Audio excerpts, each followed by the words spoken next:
어느 땅이 많은 분이 이제 삶의 마지막 순간이 되어서 세 아들을 불러놓고 유언을 합니다. 얘들아, 저 척박한 땅을 파보면은 그 땅에 보물이 숨겨 있다. 너희들이 그 보물을 찾아서 싸우지 말고 서로 사이좋게 나눠가져라 하는 유언을 남기고 돌아가셨습니다. 이 세 아들은 서로 보물을 차지하려고 아주 야심한 밤에 몰래 그 보물이 있는 땅을 향해서 갑니다. 그런데 가보니까 이미 다른 형제들도 다 와 있습니다. 장남이 아무리 생각해도 이 보물을 찾다가 우리 형제끼리 칼부림 나겠다 싶어서 얘들아, 우리 그러지 말고 이 땅을 세 등분 해가지고 여기서 열심히 보물을 찾아서 누가 찾으면 그걸 똑같이 나누자. 그렇게 약속을 하고는 땅을 파기 시작합니다. 하루를 파고 이틀을 파고 일주일을 파도 보물이 나오지 않습니다. 거의 다 땅을 팠는데도 여전히 보물이 보이지 않습니다. 이제는 지쳐가지고 이 세 형제가 해가 지는 저녁 그 시간에 바위에 걸터 앉아가지고 넋을 놓고 이렇게 있는데 갑자기 장남에게 이런 생각이 떠오른 겁니다. 아, 그거였구나. 얘들아, 이 땅에 보물은 없어. 아버지께서 우리가 이 땅을 만약에 팔아가지고 서로 많이 가지려고 싸우고 그럴까봐 이 땅을 개간해서 쓰도록 보물이 묻혀 있다고 말씀하신 것 같아. 세 형제는 이미 그 땅을 다 개간했기 때문에 그 땅을 사이좋게 나누고 거기서 농사를 짓고 잘 살았습니다. 여러분, 보물이라는 것은 눈에 보이는 것일 수도 있지만 눈에 보이지 않는 것이 보물일 때도 있습니다. 우리가 지난주에 사도 바울이 질그릇 속에 보물이 있다라고 하는 말씀을 함께 나누지 않았습니까? 오늘은 그러면 보물이 도대체 무엇인가? 그 질그릇, 우리 안에 있는 이 보물이 도대체 무엇이고 왜 그것이 보물인지를 우리 고린도 후서 4장 16절로 18절 말씀을 가지고 좀 나누려고 합니다. 여러분, 이 말씀을 우리들이 이해하기 위해서 사도 바울이 두 가지의 개념을 우리에게 설명해 줍니다. 그것은 뭐냐면 겉사람과 속사람이라는 표현과 보이는 것과 보이지 않는다라는 두 가지의 개념입니다. 오늘 본문의 시작이 이렇게 되죠. 그러므로. 여러분, 그러므로라고 한다면 이것은 어떨 때 쓰는 접속사입니까? 앞에 이야기에 대한 결론, 결말을 말할 때 그러므로라는 말을 쓰지 않습니까? 그러므로 우리가 낙심하지 않는다. 그러니까 어떤 이유 때문에 원인이 앞에 있어야 되겠죠. 이러이러한 이유 때문에 우리는 절대 낙심하지 않는다. 그러면 그 이유가 뭐겠습니까? 16절이지만 이 앞의 내용을 보면은 저는 이 7절이 고린도 후서에서 매우 중요한 키워드라고 생각을 해요. 키벌스인 거죠. 이 7절에서 이 보배라고 하는 단어는 바울이 정말 말하고 싶은 단어이고 이 보배가 어떻게 사도 바울의 그 삶을 살 수 있도록 했는지를 설명하는, 고백하는 것이 고린도 후서입니다. 고린도 후서는 사도 바울의 서신서 중에서 제일 어려운 서신서 중에 하나예요. 왜냐하면 그것은 자기의 고백적인 내용들이 많이 담겨져 있고 그 고백적인 내용이 너무 우리들하고는 상황이 다르고 너무 우리의 그 입장하고는 다르다 보니까 우리가 이해하기가 굉장히 어렵습니다. 그런데 이 사도 바울이 말하는 이 고린도 후서를 가장 잘 이해하려면 이 보배 개념을 잘 우리들이 받아들이면 그의 마음을 알 수가 있습니다. 사도 바울은 자신 안에 자기는 질그릇이지만 보배를 가지고 있다. 그렇게 강조하는 거죠. 그 보배가 있기 때문에 너희들이 아무리 내가 질그릇이라고 놀려대고 무시하고 지적하고 비난해도 나는 괜찮다는 거죠. 내 안에는 보배가 있기 때문에.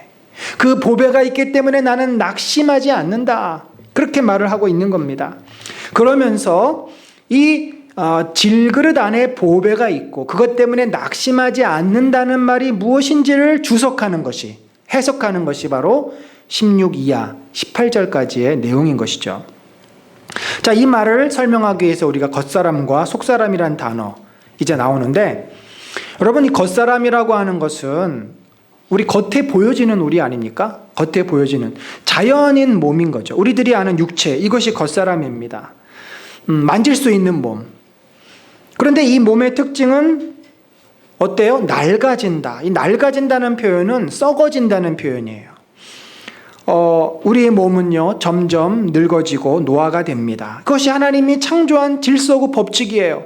아무리 여러분이 새 물건을 사도 그것이 1년이 지나고 2년이 지나면 낡아지기 마련이죠. 아무리 차가 새 차여도 또 1년 지나고 2년 지나고 5년 지나면 또 낡아지기 마련입니다.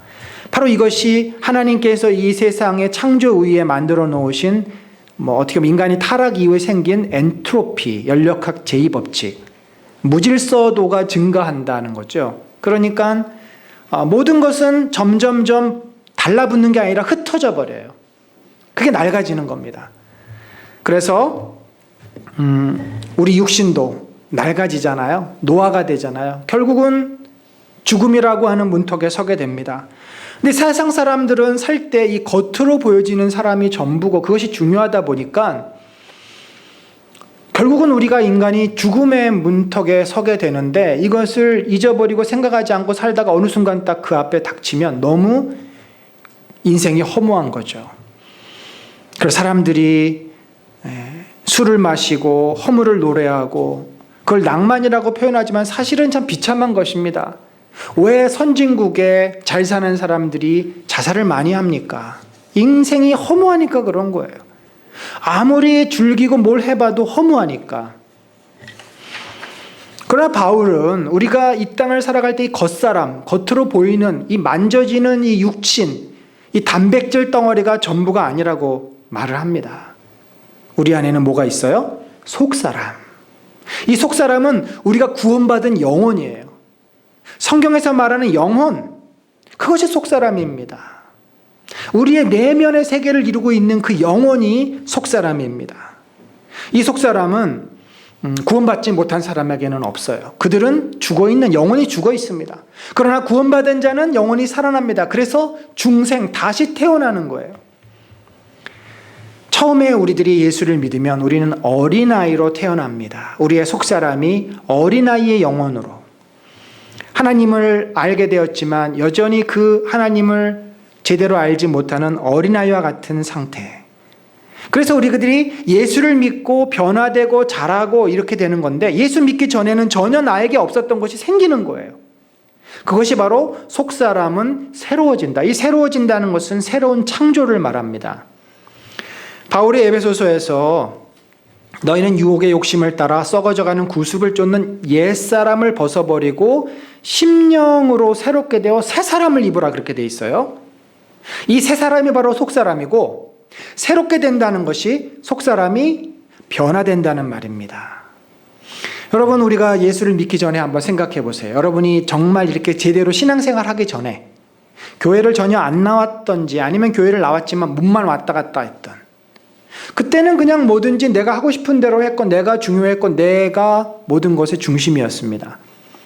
그러나 신앙을 갖기 시작하면서 예수 그리스도가 나를 위해서 십자가에서 죽으시고 부활하신 주님이시라는 것을 내가 받아들이고 나서는 나에게 중요한 것이 뭐예요? 하나님의 뜻, 예수 그리스도의 뜻이 나에게 너무나 중요해지고 내가 거기에 나를 내려놓게 되고 변화되는 거죠. 그래서 그전에는 누군가를 섬기고 누구를 도와주고 베풀고 하는 것을 굉장히 귀찮아하고, 그거는 뭐 여유 있는 사람들이나 하는 거지라고 생각했던 사람이 나도 모르게 누군가를 섬기고 또 사랑을 자꾸 주려고 하고, 그런 사람으로 우리가 바뀌는 거죠. 이미 우리 안에 많은 변화들이 있습니다. 그 속사람이 새로워지는 것이죠. 여러분, 따라서 우리는요, 나이가 들고 병에 걸리거나 여러 가지 어려운 문제를 만나도 위축될 필요가 전혀 없습니다. 어차피 우리들의 이 겉사람은요, 바울이 이 앞에 말하지 않습니까? 우리의 장막집은 날마다 후패한다. 어차피 우리는 우리의 몸은 약해지고 늙어가기 마련인 것입니다. 제가 최근에 이제 허리 디스크 치료를 받으러 가면서 보험을 신청을 했는데 제가 그동안 보험을 신청했던 기록들을 한번 쭉 살펴보았습니다. 그랬더니 생각보다 저는 건강한 줄 알았는데 제가 걸린 병들이 꽤 많더라고요. 뭐 예를 들면 몇 년 전에 4, 5년 전인가 미주신경성 실신이라는 걸 한번 제가 했습니다. 이렇게 순간 페인팅이 와가지고 한 5초, 10초 정도 이렇게 기절했다가 일어나는 그것 때문에 이제 심장을 좀 검사를 했는데 부정맥이 조금 있다는 얘기도 들었고 허리 때문에 치료받은 것은 부지기수입니다. 그리고 피부염 그리고 이제 한 3년 전인가 녹내장 진단을 받았습니다. 녹내장도 있고요, 제가. 그 다음에 만성 허리, 목 디스크, 그리고 다리에 사실은 정맥류도 생겼어요. 그러니까 이게 참 건강한 줄 알았는데 그냥 살기는 사는데 사실 따지고 보면 이렇게 몸이 여기저기 이제 망가지기 시작을 하는 거예요. 하지만 제 속사람은 어떤가? 제가 목회하면서 제일 많이 했던 것 중에 하나가 기도 생활입니다. 그 전보다 개척하면서 더 많아진 게 기도 생활이에요. 그러니까 이 기도 생활을 통해서 제 속사람이 어떻게 됐겠어요? 강건해지고 변화되고 그래서 제 자신이 변화되는 것을 피부로 느낄 수 있죠. 우리 이제 가족들이 증명을 해줘요. 아빠 많이 변했어. 물론 변했다가 다시 제자리로 갈 수도 있지만 그런 모습들을 제가 확인을 하는 겁니다. 여러분 어떠십니까? 우리가 신앙생활 한다는 것은 겉사람으로 신앙생활하는 거 아니에요. 겉사람으로 신앙생활하면요, 교회 얼마든지 열심히 내고 교회 직분도 받고 사람들로부터 막 존경도 받을 수 있어요. 그건 종교생활하는 겁니다. 겉사람. 그러나 자기하고 맞지 않는 사람하고 싸우고 힘으로 밀어내고 분열하고 이런 모습을 보면 결국은 그 속사람은 어때요? 여전히 옛날에 나 중심적인 속사람이 그대로 있는 거죠. 속사람이 변화되지 않은 것입니다. 여러분의 속사람은 올 한 해 얼마나 새로워지셨습니까? 얼마나 새로워지고 있습니까? 연말이 얼마 남지 않았습니다. 내 속사람이 건강한지, 내 속사람이 변화되고 있는지 돌아보는 그런 시간들이 여러분에게 있기를 소망합니다.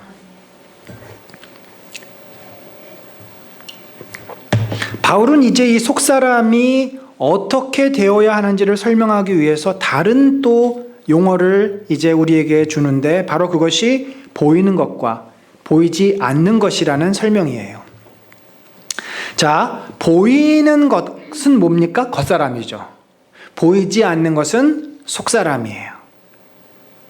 근데 우리가 주목해야 될 것이 있는데 우리가 주목해야 될 것이 보이는 겉사람이 아니라 속사람, 보이지 않는 속사람이라는 거죠.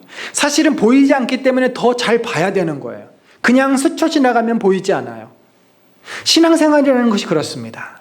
여러분 신앙생활을요, 그냥 습관적으로 하면 얼마든지 할 수 있지만 그것은 진정한 의미의 신앙생활이 아니에요. 신앙생활이라는 것은 우리의 보이지 않는 속사람이 하는 것이고 그 보이지 않는 속사람이 보이지 않는 예수님을 만나는 것이기 때문에 우리가 주목해서 뚫어지라 쳐다보고 집중하지 않으면 놓칩니다. 그냥 교회 갔다 온 거예요. 예배 드린 거예요. 때운 겁니다. 뭐 했지? 내가 교회 가서 오늘 뭐 했지? 예배 때 내가 뭐 들었지? 뭘 느꼈지? 없어요. 기억나는 거 아무것도. 왜요? 우리가 집중해서 내 속사람이 예수 그리스도를 만나지 못했기 때문입니다. 이 주목하다라고 하는 단어는 지속적으로 관찰하다, 살펴보다, 눈여겨보다. 그러니까 한 번 딱 보는 게 아니라 지속적으로 내 마음속에 품고서 관찰하고 예의주시하는 그런 의미예요. 바울은 우리에게 우리의 최고 관심사가 눈에 보이는 것이 되어서는 안 된다는 거죠. 눈에 보이는 것이 최고 관심사가 되면요, 하나님을 눈에 보이는 형상으로 만들게 돼 있어요. 눈에 보여야지 내가 하나님을 믿으니까. 왜 우상이 만들어졌습니까? 사람들이 왜 하나님께서 그렇게 우상을 섬기지 말라고 말씀을 하는데도 우상을 만듭니까? 눈에 보이는 것에 집중하기 때문입니다. 여러분, 분명히 눈에 보이는 것이 중요해요. 우리가 눈에 보이는 것으로 만들어졌고 밥을 먹어야 살고 화장실도 가야 되고 일을 해야 우리가 살 수 있습니다. 바울이 그거 모르겠습니까? 지금 그거를 말하는 게 아니라 눈에 보이는 것이 중요하지만 그것보다 더 중요한 것이 있다는 거죠. 눈에 보이는 것에 우리의 모든 초점과 관심이 다 빼앗겨 버리지 말라는 것입니다. 거기에 우리의 모든 초점이 빼앗겨 버리면 우리는 제대로 된 신앙생활을 할 수 없습니다. 여러분, 아무리 우리가 아름다운 옷을 입고 있고 비싼 장신구를 차고 있고 귀한 것들을 가져도 그 모든 물건들은 시간이 지나면 다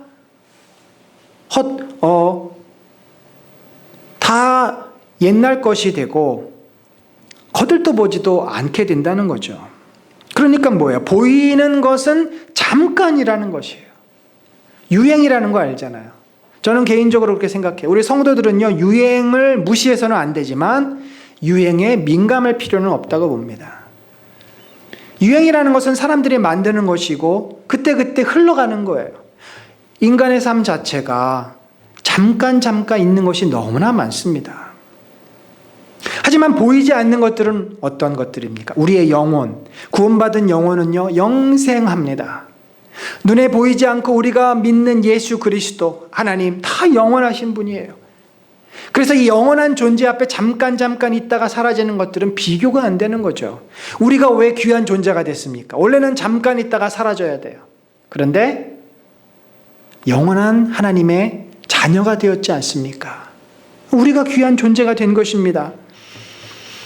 여러분, 우리는요, 만약에 보이는 것을 더 소중하게 여겨서 현실의 문제, 먹고 사는 문제, 아이들의 삶, 여기에 온통 관심이 빼앗겨 버리면 하나님에 대해서, 예수 그리스도에 대해서, 서로 사랑한다는 것에 대해서, 하나님의 나라를 세우는 일에 대해서 잘 알 수가 없습니다. 왜냐하면요, 이게 너무나 우리에게는 어려운 일이에요. 우리가 육신을 입고 태어났고 이 땅에서 살도록 지음받았기 때문에 영원한 하나님을 알아가는 것, 영적인 것을 우리들이 보는 것이 너무 우리에게는 힘들어요. 힘드니까 사도 바울이 주목하라고 얘기를 한 겁니다. 그냥 있어서는 절대 우리가 속사람이 변할 수가 없기 때문입니다. 여러분, 어렵다고 포기하시겠습니까? 아니죠. 우리가 신앙생활을 시작했잖아요. 하나님의 부르심을 받았잖아요. 그러니까 어려울지라도 이걸 넘어가야 돼요. 극복해야 돼요. 그러려면 우리들이 관심을 쏟고 마음을 쏟고 내 중심에 나의 영혼을 보살피고 예수 그리스도를 알려고 하는 영적인 그런 열정들이 있어야 한다는 거죠. 어떻게 보이지 않는 것을 볼 수 있을까요? 제일 중요한 것은요, 너무 바쁘면 안 되더라고요. 사탄이 주는, 이 현대인에게 주는 최고의 무기가 뭐냐면 바로 우리를 바쁘게 만드는 겁니다. 우리를 바쁘게 만드는 거예요. 몸이 안 바빠도 마음이 바쁘면 집중하지 못합니다. 눈에 보이지 않는 것을 볼 수 있는 마음의 여유가 없어져요. 근데 사실 내가 왜 바빴지 생각해 보면 다 그냥 별 볼 일 없는 것으로 그냥 일상적인 일로 마음이 분주해서 바쁜 적이 많습니다. 바쁘면요, 우리들이 눈을 감을 수가 없어요. 피곤해서 그냥 진짜 육신의 잠으로 들어가요. 근데 우리는 순간순간 멈추고 고개를 들어서 하늘을 쳐다보고 눈을 감고 내 내면의 영혼을 바라봐야 합니다. 내가 지금 무슨 생각을 하고 있는지, 내가 무엇 때문에 내 감정이 지금 이렇게 힘든지, 그런 것들을 보면요, 내 생각과 내 감정, 내 의식의 흐름과 내 감정을 느끼면 그 속에 영혼을 볼 수 있게 됩니다. 여러분, 우리들이 이렇게 생각해 보면 자기의 그 의식만 제일 먼저 떠오르게 됩니다. 생각했던 거. 근데 그거보다 조금 가만히 있으면서 마음을 좀 이렇게 만지면서 마음을 느끼면 감정을 느낄 수 있어요. 내가 지금 막 흥분이 됐는지, 속상한지, 화가 나는지. 근데 그 감정을 느끼고 조금 더 가만히 있으면 내 영혼을 느낄 수 있는 겁니다. 내 영혼을 느껴요. 내 영혼이 메말라 있는지, 내 영혼이 하나님을 찾고 있는지. 그걸 느낄 수 있어요. 우리는 그렇게 창조되었습니다. 그래서 우리는 순간순간 좀 멈추고 눈을 감고 내 속사람을 쳐다봐야 돼요. 내 속사람을 불러내야 돼요. 그래서 그 속사람이 내 영혼이 주님을 만나고 주님을 찾고 주님을 경험할 수 있도록 해야 됩니다. 안 그러면요, 우리는 늘 뭐로 살아요? 내 의식으로 삽니다. 겉사람으로 살게 돼 있어요. 내 습관대로 삽니다. 내가 하고 싶지 않고 원치 않는 행동을 또 해요. 그게 사도 바울이 로마서 7장에서 말하는 또 다른 법이 나를 사로잡고 있다. 그거예요. 겉사람의 법. 우리가 속사람을 찾고 주님을 만나야 합니다. 그래야 보이지 않는 것이 귀한 줄 알고 그 보이지 않는 것 때문에 보이는 삶도 잘 살 수 있게 돼요. 그 보이지 않는 분을 만나지 않으면 보이는 이 삶의 문제들을 해결할 재간이 우리에게는 없습니다. 꼬여만 가요. 꼬여만 갑니다.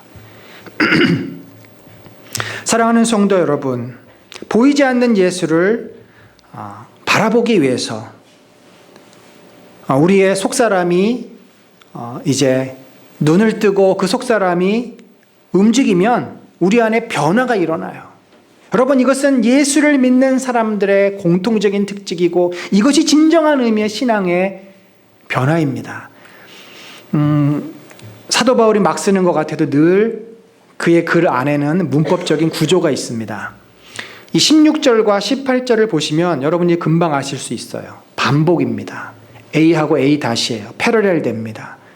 우리의 겉사람, 우리의 보이는 것, 우리의 속사람, 우리의 보이지 않는 것. 겉사람은 어떻게 돼요? 낡아집니다. 잠깐 있다가 없어져요. 낡아졌으니까 이제 없어지는 거죠. 속사람은 어떻게 돼요? 새로워져요. 새로워져서 영원히 계속 새로워집니다. 그러면 이 겉사람을 우리가 주목하지 않고 속사람을 주목하고 그 속사람을 주목하다 보면은 낙심하지 않게 되는데 그 이유가 뭐예요? 그게 바로 17절입니다. 이것 때문에 사도 바울이 그 낙심하지 않을 수 있고 이것 때문에 속사람을 우리들이 주목해야 된다고 얘기하는 거예요. 여기 이제 17절에 보니까 우리가 잠시 받는 환난에 경한 것이 지극히 크고 영원한 영광에 중한 것을 우리에게 이루게 합니다. 그러니까 환난에 경한 것이 있지만 그것은 지나가는 거고 결국은 우리에게 뭐를 이루어요? 영원한 영광에 귀하고 소중한 것을 이룬다. 그러니까 우리가 그렇게 예수님의 모습처럼 변화된다는 말입니다.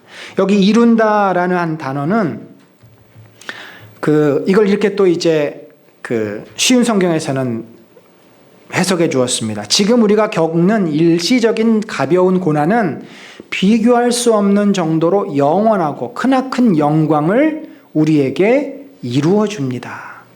이루다라고 하는 것은요, 로마서 5장에 보면 이렇게 되어 있어요. 우리가 환난 중에도 즐거워하나니 이는 환난은 인내를 이루고 인내는 연단을 이루고 연단은 소망을 이루는 줄 압니다. 이루다는 것은 그렇게 되다는 거잖아요. 변화된다는 말입니다. 환난이 있다 보면 환난을 견디면서 인내가 생기고 인내하다 보면 그것이 연단에 대해서 나의 불순물이 제거돼요. 내 죄가 회개되고 변화돼요. 그러다 보면 우리가 더 주님을 가깝게 만나고 천국을 소망할 수 있는 진정한 믿음이 생기는 것입니다. 이러한 변화가 바로 우리 안에 이루어지기 때문에 낙심하지 않고 소망을 가질 수 있다라고 사도 바울이 말합니다. 여러분, 어떤 사람이 자기에게 찾아온 어려움을 잘 이깁니까? 기도의 내공이 있는 사람들입니다. 기도 생활을 꾸준하게 하신 분들은, 다시 말해서 속사람을 늘 쳐다보고 그 속사람이 주 예수 그리스도 보이시지 않는 주님 앞에 항상 나가서 그 은혜를 사모하는 자들에게는 아무리 삶의 겉사람의 영역에서 문제가 생기고 어려움이 생겨도 쉽게 흔들거리지 않습니다. 그리고 그것을 반드시 이기고 해결하고 극복해냅니다. 바로 그것은 주님이 우리를 부르신 목적이기도 해요. 그러니까 주님은 우리를 결국 왜 부르셨는가? 우리가 영광스러운 모습으로 변화되게 하기 위해서 부르신 것이에요. 여러분, 근데 이제 이 과정이 우리에게는 어려운 것이죠. 다 뭐가 들어있어요? 고난이라는 게 들어있어요. 사도 바울이 지금 그렇게 고백하는 겁니다. 자기가 얼마나 많은 고난을 당했어요. 사도 바울이 당한 고난을 가장 많이 쓴 게 고린도 후서잖아요. 고린도 후서에서 사도 바울이 고백을 많이 합니다. 내가 이렇게 힘들었다. 근데 고난이 있기 때문에, 그 어려움이 있기 때문에 사도 바울이 뭐가 됩니까? 속사람의 눈이 열리고 예수 그리스도 보배를 붙잡게 됐고 자기 안에 영광이 만들어졌다라고 고백을 하는 겁니다. 여러분, 우리가 고난을 당하지 않으면 예수님의 모습을 제대로 볼 수가 없어요. 여러분 생각해 보세요. 언제 내가 정말 간절한 심정으로, 우리말로 똥줄이 탈 만큼 간절한 심정으로 기도합니까? 언제 우리가 애절하게 그렇게 주님을 찾아요? 힘들 때잖아요. 아플 때잖아요. 우리 아이들이 아플 때, 내 사업에 지금 위기가 왔을 때, 도무지 내가 해결할 수 없는 문제가 생겼을 때 우리가 그렇게 간절히 기도하는 거 아닙니까? 그 순간만큼 우리가 하나님과 가까이 다가서는 거죠. 대부분의 일상생활에서 우리 기도의 깊이는 굉장히 얕습니다. 고난은 우리에게 괴로움을 주지만 때로 고난은 우리에게 영적인 눈을 뜨게 합니다. 하나님을 만나게 하고, 그러면서 고난은 뭐를 더 깨닫게 해주냐면, 이 땅에서의 삶이 영원한 것이 아니구나. 어차피 인간은 이렇게 죽는구나. 사라지는구나.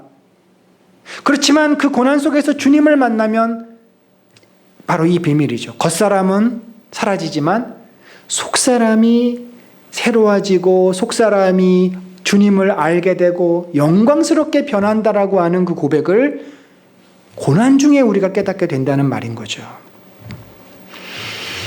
여러분, 다윗이 고백했던 주옥 같은 시편이 언제 만들어진 거죠? 그가 승승장구할 때, 왕으로서 왕자에서 호령할 때 만들었습니까? 아니에요. 그가 사울로부터 쫓김을 당할 때, 그가 광야에서 고통을 당할 때 만들어진 시들입니다. 다 그래서 주님 나를 언제 구원하시렵니까? 사슴이 시냇물을 찾기에 갈급함처럼 내가 주님을 찾습니다. 다 그의 고난과 고통 속에서 만들어진 신앙의 고백이 그의 시예요. 엘리야라고 하는 위대한 선지자가 언제 하나님을 제대로 만납니까? 바알 선지자들을 다 죽이고 그가 승승장구해서 이제 이 땅에는 바알 우상이 없어질 것이다라고 믿었을 그때입니까? 아닙니다. 그는 그런 믿음을 가졌다가 나락으로 떨어집니다. 이세벨이 자기를 죽이려고 사람을 보낸 거예요. 아직도 시퍼렇게 우상이 살아있습니다. 그는 좌절하고 절망합니다. 차라리 주님 나를 죽여주십시오. 내가 했던 모든 것들은 다 실패로 돌아갔습니다. 좌절하고 낙심하고 절망했을 때 하나님께서 그에게 찾아오십니다. 그리고 세미한 음성 가운데 하나님의 섭리와 계획을 그에게 말씀해 주셨습니다. 사랑하는 성도 여러분, 하나님은 늘 우리 곁에 계시지만 우리가 항상 겉사람으로 살기 때문에 그 하나님을 잘 못 보는 겁니다. 근데 이 훈련이 된 사람은 겉사람으로 살아도 속사람의 눈으로 하나님을 볼 수 있어요. 그래서 그 믿음이 더 깊어집니다.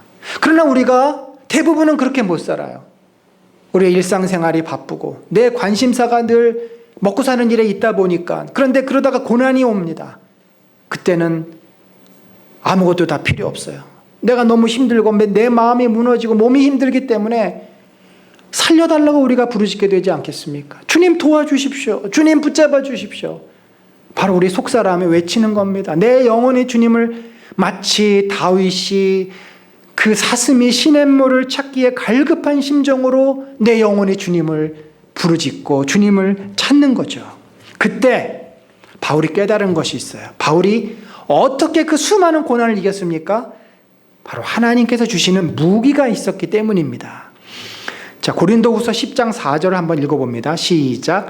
우리의 싸우는 병기는 육체에 속한 것이 아니요 오직 하나님 앞에서 견고한 진을 하는 것입니다. 이 단어들이 다 군사 용어예요. 견고한 진, 아주 강력한 요새를 무너뜨릴 수 있는 어떤 힘이다라는 말인데, 이 로마 군인들이 가지고 있는 여러 무기들이 각 성들을 무너뜨립니다. 우리가 이제 이해하기 어려운 개념이고, 그래서 표준 세번역에는 이렇게 되어 있는데 이게 훨씬 쉬워요. 제가 한번 읽어보겠습니다. 우리가 이 세상에 살기는 하지만 세상이 싸우는 것과 같은 싸움은 하지 않습니다. 여러분, 세상 사람들은 무엇으로 싸워요? 돈으로 싸웁니다. 돈만 있으면요, 죄를 져도 무죄가 돼요. 또 무엇으로 싸워요? 힘으로 싸웁니다. 위에서 누르잖아요. 갑질하잖아요.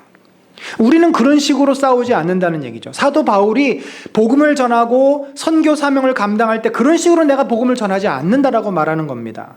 우리의 무기는 세상의 무기가 아니라 강한 요새라도 파괴하는 하나님의 능력입니다. 하나님의 능력. 이 본문에 있는 강력이라는 표현이 두나미스라는 표현이 다이나마이트, 능력이란 말이에요. 떼오, 하나님의 능력. 하나님이 사도 바울에게 은혜를 주시고 감당할 수 있는 힘을 주셨고 열정을 주셨고, 아무리 사람들을 자기를 비난하고 자기를 무시해도 그것을 이겨낼 수 있는 자존감을 주셨고, 천국의 비밀을 그가 보고서 영원한 하늘나라를 소망하는 믿음을 주셨기 때문에 그가 이 모든 힘들고 어려운 선교 사역을 감당할 수 있는 것입니다. 그리고는 그 힘으로 그가 어떻게 했어요? 모든 이론들을 파괴하고, 헬라 철학, 유대주의자들, 하나님을 아는 지식에 대항하는 온갖 교만한 생각들, 고린도 교회 사람들이 얼마나 교만한지, 얼마나 자기 주장이 강한지 바울은 계속해서 그 주장이 잘못됨을 이야기합니다. 그들이 귀를 막고 눈을 닫아도 그는 끝까지 포기하지 않고 하나님의 마음으로, 아비의 마음으로, 안타까운 심령으로 그들을 고치기 위해서. 그것이 능력입니다. 누가 강한 자입니까? 끝까지 살아남은 자가 강한 자 아닙니까? 사도 바울이 바로 그런 자예요. 맞아도 그는 포기하지 않고 갑니다. 나는 너희들을 사랑해. 너희들을 포기할 수 없어. 너희들이 잘못된 진리로 잘못돼서 죄악 가운데 빠져드는 걸 볼 수 없어. 그래서 사도 바울은 그들의 잘못된 생각을 다 내려놓게 하고 결국은 그리스도께로 복종하게 만드는 것이 사도 바울의 삶 아니었습니까? 어떻게 그가 그렇게 살 수 있었습니까? 40에 하나 감한 매를 5번이나 맞았다고 돼 있어요. 여러분, 저 같으면 그 매를 때리려고 하기도 전에 벌써 빌고 난리 날 거예요. 사도 바울이 당한 고통은 정말 상상할 수 없는 고통입니다. 인간의 힘으로는 그것을 감당해낼 수가 없고 그런 고통스러운 일이라면 애진하게 포기하고 맙니다. 그러나 우리가 분명히 기억해야 합니다. 그도 연약한 인간입니다. 그가 그런데 그것을 감당할 수 있었던 것은 그 모든 것들을 이길 수 있는 하나님의 능력이 있었기 때문이에요. 교회의 역사는요, 순교의 역사이기도 합니다. 교회의 역사는 헌신의 역사이기도 해요. 교회는 수많은 무리를 통해서 세워진 것이 아니라 순교자와 헌신된 사람들을 통해서 복음이 전해졌고 교회가 세워진 거 아닙니까? 그분들이 어떻게 그 모든 힘든 것들을 감당해냈습니까? 하나님의 능력이 있었기 때문입니다. 제가 전도사 때부터 이제 목회를 한지 보니까 25년이 됐습니다. 근데 25년 동안 목회를 어떻게 내가 해왔지 이렇게 돌이켜 보니까 힘들 때도 있었고 이 길이 내 길 맞았나라고 약간 회의를 품었던 때도 있었는데 이제 한 30대는 젊어서 그런지 그런 생각을 하지 않았고 열심히 뭔가를 하기만 했던 것 같고, 개척을 해서 지난 몇 년간 목회를 하면서 어렵고 힘들 때 교회 문을 닫아야 되나 이런 고민을 할 때 제가 이런 생각을 다 했습니다. 하나님께서 나를 부르신 게 아닌데 내가 그냥 손들고 하나님 저 목회자 되겠습니다라고 들이민 거 아닌가. 원래 이 그릇이 아닌데 어디서 이상한 그릇이 하나님 앞에 들이미니까 하나님께서 거절은 못하시고 알았다 그냥 그래 하면서 적당히 쓰고 계시는 것이 아닌가, 그런 생각이 들 정도로 내가 하나님의 부르심을 제대로 받은 건가 할 만큼 저 자신을 보니까 재주도 없는 것 같고 능력도 없고 하는 일도 잘 안 되고. 여러분, 그래도 제가 목회를 포기하지 않고 할 수 있었던 이유가 뭘까요? 목회를 하면서 이 목회가 쉬워서 절대 쉽지 않습니다. 절대 쉽지 않아요. 목회는요 종합사탕입니다. 뭐든지 다 잘해야 돼요. 뭐 인간관계도 잘해야 되죠. 또 지식도 좀 많아야 되죠. 또 대화도 해야 되죠. 또 뭐 상담, 심리, 뭐 여러 가지 것을 다방면에서 잘하지 않으면은 하기 힘든 게 목회예요. 왜냐하면 사람을 다루기 때문에, 사람을 만나는 일이기 때문에. 그러면서 또 영성도 있어야 돼요. 요즘은 또 엔터테이너의 어떤 기능도 요구하는 교회도 있습니다. 사람들을 즐겁게 하고 분위기를 만들어가고. 목회를 한다고 해서 사람들이 박수 쳐주고 인정해주고 그 수고를 알아주고 그러지 않습니다. 늘 그 선배 목사님들이 하는 말이 있습니다. 우리 때는 그래도 사람들이 목회자를 존경하고 자기 자식은 못 먹여도 그 목사님 갖다 드리려고 밥 한 그릇 쌀이 귀할 때 그런 시대가 있었는데, 꼭 뭐 그것 때문이 아니라 그런 어떤 마음, 그런 존중하고 귀하게 여기는 마음이 있었던 시대가 있었는데 지금은 뭐 그런 거 하나도 없죠. 도대체 목회를 내가 뭐하러 하고 있는가? 갖고 있던 재산도 얼마 안 됐지만 그것도 다 없어지고 뭐 남는 게 아무것도 없죠. 하지만 제가 여전히 이것을 귀한 일로 생각하고, 때로는 제가 그 생각도 했어요. 내가 목회를 그만두면 9급 공무원은 내가 열심히 하면 한 1년 정도 공부하면 될 것 같아. 어디 신문에 났더라고요. 58살인가 9살 되는 분이 그 시험 합격해가지고 뭐 은퇴가 몇 년 안 남았지만 그 나머지 시간을 그래도 자기가 그렇게 일할 수 있다는 게 보람이다. 나도 다른 건 몰라도 내가 공부하는 건 어쨌든 열심히 하면 되니까, 그런 생각도 사실은 해본 적도 있어요. 우리 가족은 내가 어쨌든 먹여 살려야 되니까. 그런데 이렇게 이 사역이 그래도 내가 쓰러져서 하지 못할 때까지 최선을 다해서 목회를 할 수 있는 이유는 성도들을 사랑하고 말씀으로 가르치고 복음을 전하고 이 사역을 귀하게 여길 수 있는 건 제 안에 하나님께서 주시는 능력이 있기 때문이었습니다.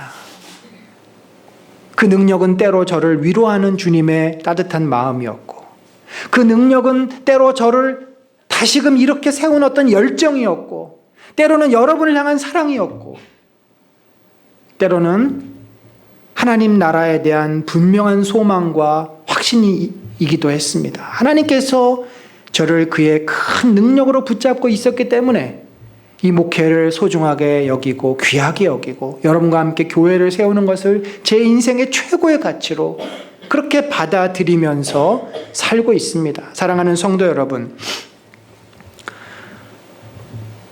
많은 성도들이 신앙생활을 한다고 해서 하나님의 그 큰 은혜와 사랑을 얻는 것이 아니라고 저는 봅니다. 이 하나님의 능력을 누가 얻을 수 있습니까? 대부분 사람들이 자기의 힘을 키우고 거기에 플러스 하나님의 축복을 얻으려고 하는 마음이 있습니다. 그게 아니라 진짜 하나님이 주시는 능력, 진짜 하나님이 주시는 은혜, 누가 그것을 얻을 수 있을까요? 보이지 않는 예수님을 볼 수 있는 속사람, 그 속사람을 가지고 보이지 않는 예수님을 사모하고 구하고 찾는 자에게 주님은 그 능력을 나타내 주실 줄로 믿습니다. 저는 우리 모든 성도들이 그런 삶을 살기를 원합니다. 사회에서 잘 나가고 잘 되는 것도 중요하지만 우리들의 속사람이 그렇게 강건해지고 변화되고 새로워지고, 그래서 내 삶에 어떤 어려움이 있거나 힘든 일이 닥쳐도 주님이 주시는 하나님의 능력으로 그것을 넉넉히 이겨나가는 사랑하는 우리 성도들 되시기를 주님의 이름으로 간절히 축원합니다. 같이 기도합시다.